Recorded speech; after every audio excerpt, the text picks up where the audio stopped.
This week at Interior. Secretary Bernhardt was on the road this week, visiting with maintenance staff, law enforcement officers, and employees at national parks and national wildlife refuges in Virginia, North Carolina, and Tennessee. Interior has kept an overwhelming majority of the public lands in its care accessible to the public, but it's working to restore access to America's national parks and other lands that closed in response to the coronavirus pandemic. The trip included stops along the Blue Ridge Parkway, America's most popular highway, and site inspections at Virginia's Shenandoah National Park and the Great Smoky Mountains National Park in Tennessee and North Carolina. The Secretary also visited Guilford Courthouse National Military Park, Alligator River National Wildlife Refuge, and Cape Hatteras National Seashore. Secretary Bernhardt visited the Eastern Band of Cherokee Indians in western North Carolina, handing out face cloth coverings and other supplies to families helping to combat the coronavirus. He also took part in making and distributing meals as part of Cherokee Central School's lunch program.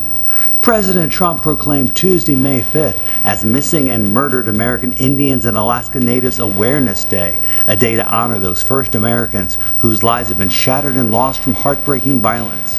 Interior and the Department of Justice lead the task force that was established last year, working shoulder to shoulder with tribal governments and American Indian and Alaska Native communities to address this pressing issue.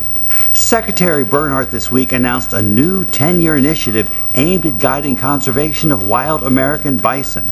Bison were hunted to near extinction in the late 19th century, but because of the Department of the Interior and its many tribal, state, federal, and non-governmental partners over the past decades, there are now more than 11,000 Plains bison in 19 herds on 4.6 million acres of public land across 12 states. A talented young artist from South Dakota has taken top honors at the National Junior Duck Stamp Art Contest. A wood duck by 13-year-old Madison Grimm will grace the 2020-2021 Junior Duck Stamp, which raises funds to educate and engage our nation's youth in wildlife and wetlands conservation and outdoor recreation. Fish and Wildlife Service Director Aurelia Skipwith says the Junior Duck Stamp program encourages students to explore the natural world through science, art, and language, creating a lifelong love of nature and the outdoors. For the third year in a row, Interior kicked off the macroinvertebrate production flow at Glen Canyon Dam this week.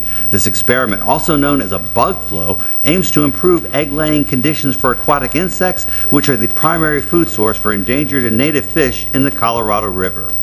Above many of the nation's big cities for the last week, the Navy's Blue Angels and the Air Force's Thunderbirds have soared across the sky to salute the frontline workers helping the nation fight the COVID-19 pandemic, including this epic flyover of the National Mall in Washington, D.C.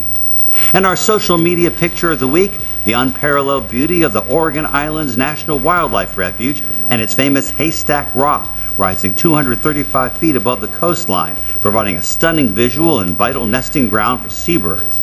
The refuge protects over 320 miles of Oregon coastline, including 1,800 small islands, rocks, reefs, and 2 headlands. Make sure you follow us on Facebook, Instagram, Twitter, and YouTube. That's This Week at Interior.